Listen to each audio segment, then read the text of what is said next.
E essa nossa condição humana, ela é assim. O nosso ser humano pecaminoso, ele foca naquilo que as pessoas nos fazem de mal, de ruim. E ele não foca, ele esquece aquilo que alguém nos fez de bem. E isso revela também lá por trás um pouco de orgulho, porque quando alguém nos faz um bem, um favor, lá no fundo nós estamos pensando assim, é verdade, eu merecia. Afinal, eu sou tão bom, né? E aí aquele favor vai cair no esquecimento, porque na realidade eu achei que eu merecia. E muitas vezes nós temos essa mesma atitude para com o Senhor. E nós olhamos isso quando nós conhecemos o Senhor Jesus. E nós entendemos a nossa condição de perdidos, de pecadores. E quando nós entendemos que o Senhor Jesus nos perdoa, de graça e por misericórdia, de todos os nossos pecados, nós passamos por uma fase que a Bíblia identifica como primeiro amor, uma fase de bastante euforia, de bastante alegria, mas infelizmente muitos deixam esse primeiro amor se apagar e esfriar, principalmente porque não estão focados no Senhor Jesus, porque Ele continua sendo o mesmo que nos salvou. Ele não erra, Ele não falha. Nós vemos aqui nesse salmo, Ele é o Deus dos deuses, o Senhor dos senhores. E esse salmo vai contando a história de Israel, lembrando que a misericórdia do Senhor dura para sempre. E ainda bem que ela dura para sempre. Glória a Deus. Ainda bem que ela se renova a cada manhã, senão eu preciso te dizer, eu e você estaremos perdidos. Seremos consumidos pela santidade de Deus. E aquilo que para nós deveria ser um motivo de gratidão eterna, e o salmista, ele então quer resgatar isso, ele fala, ele repete, ele diz de novo, ele escreve no salmo. E mesmo assim, nós entramos numa rota de comodismo, de nos acomodarmos, de nos lembrarmos, muitas vezes nos afastamos da igreja, nos afastamos da fé, nos afastamos do Senhor, porque alguém nos ofendeu. O que uma ofensa de um ser humano tem a ver com o meu relacionamento com Deus? E nós facilmente esquecemos do nosso primeiro amor, de todo o perdão, de todo o favor de Deus para nós.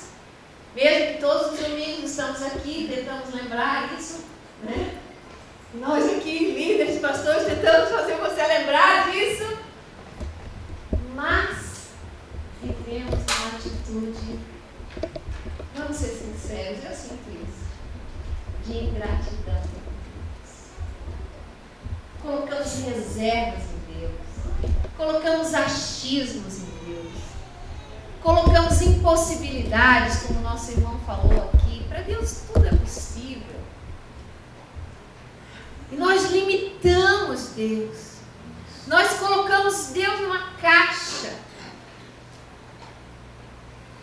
Nós esquecemos o que Ele nos fez de bem.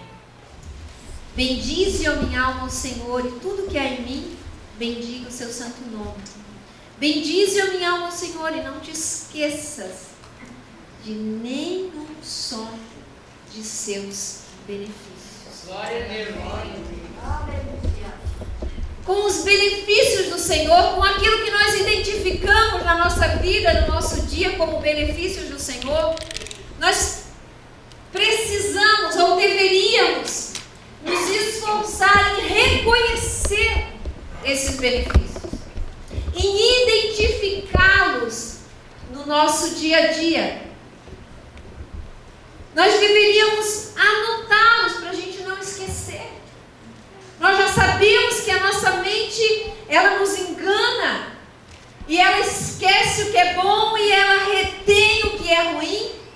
Então precisamos anotar o que é bom para voltar àquilo, para nunca nos esquecermos do que é bom. Para que a nossa mente não faça isso conosco, nós precisamos falar aquilo que é bom. Precisamos testemunhar para outros, compartilhar com os nossos irmãos. Mas vamos falar sério. Por que é que nós não esquecemos daquilo que é ruim? Porque a gente conta para todo mundo. Porque a gente fica remoendo. Porque a gente fica aguardando. Porque a gente se sente ofendido. Porque a gente se sente magoado. Porque a gente está sempre trazendo à tona. Meus amados, o que é bom, nós precisamos reconhecer, anotar, falar. Essa tem que ser a nossa conversa. O que o Senhor está fazendo, o que é bom. Mas o testemunho de bênção não corre tão fácil na igreja como a queda de alguém. Se alguém cair, a fofoca vai longe, rápido. Eu sempre digo que igreja é banda larga para coisa ruim. Agora, o que é bom, as pessoas não testemunham porque tem vergonha, mas vergonha de fofocar não tem. Ninguém compartilha porque acha que o outro não se interessa, e muitas vezes não se interessa mesmo.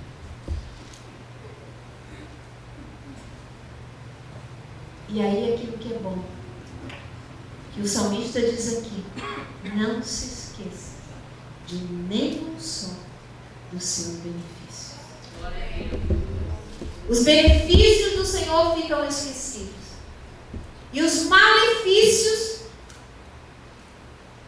dos homens, que nem é de Deus, esses a gente lembra e jamais esquece.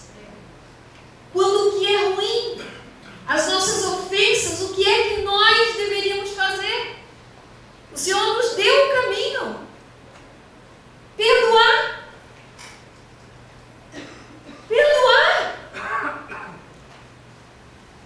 Fomos perdoados. Queremos ser perdoados de todos os nossos erros. Mas perdoar? Ah, pastora, você está me pedindo demais. Já perdoei 3, 4 vezes, agora chega, não dou mais chance. Mas o Senhor Jesus nos disse que era 70 vezes 7. Queremos ser perdoados e não queremos perdoar? A palavra de Deus é categórica. Se você precisa, você olha o Pai Nosso. Ele vai dizer: perdoa assim como nós perdoamos. E o versículo seguinte do Pai Nosso reforça essa ideia. Porque se perdoardes os vossos pecados, os pecados a quem vos ofendeu, então vocês serão perdoados. Então a Bíblia nos ensina, para esquecer o que é ruim, perdoa. Esquece. Enterra. Cala a boca. Não espalha. Não fala.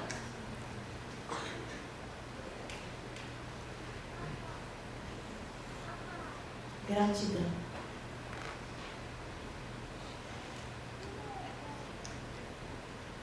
A mídia espalha coisas ruins. Se nós olharmos os jornais, procure fazer você mesmo uma análise. Assista um jornal com uma caneta e um papel na mão. E anote quantas notícias ruins e quantas boas que aparecem todos os dias. Olhe os jornais e conte quantas notícias boas e quantas ruins estão ali. Será que realmente acontece mais coisa ruim no nosso meio? Acredito que não. Mas nós nos focamos naquilo que é ruim. Gostamos de uma uma notícia de desastre, de morte, mas as de vida, de vitória, a gente deixa meio de lado. E aí de novo eu volto que há uma raiz de orgulho aí. Eu na realidade não gosto que o meu irmão seja abençoado.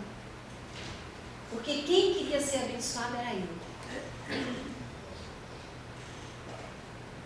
E quando eu li esses vários pensamentos de alguns filósofos, esses filósofos identificam justamente isso. Que a gratidão humana ela está até vinculada com o interesse. Que eu só dou algo de gratidão ou uma demonstração de gratidão porque na realidade eu quero receber mais. Eu quero parecer o bom. Eu quero favorar mais. E isso faz da nossa gratidão uma falsidade. Para os homens, isso até funciona. Só que para Deus não funciona, a gente não consegue enganar Ele. Quantas vezes damos demonstrações bondosas com segundas intenções, com interesse? Se nós quiséssemos fazer troca com Deus, se nós propagandeássemos isso aqui nessa igreja, talvez essa igreja estivesse mais cheia hoje. Você poderia fazer uma troca. Talvez a gente também teria uma situação financeira na igreja melhor se a gente prometesse uma troca. Mas eu não consigo fazer isso, porque não é esse o Deus que eu tenho. Aleluia. É um Deus que dá de graça. Que não troca, não negocia nada. Que cumpre fielmente todos os seus preceitos e os seus princípios e os seus mandamentos.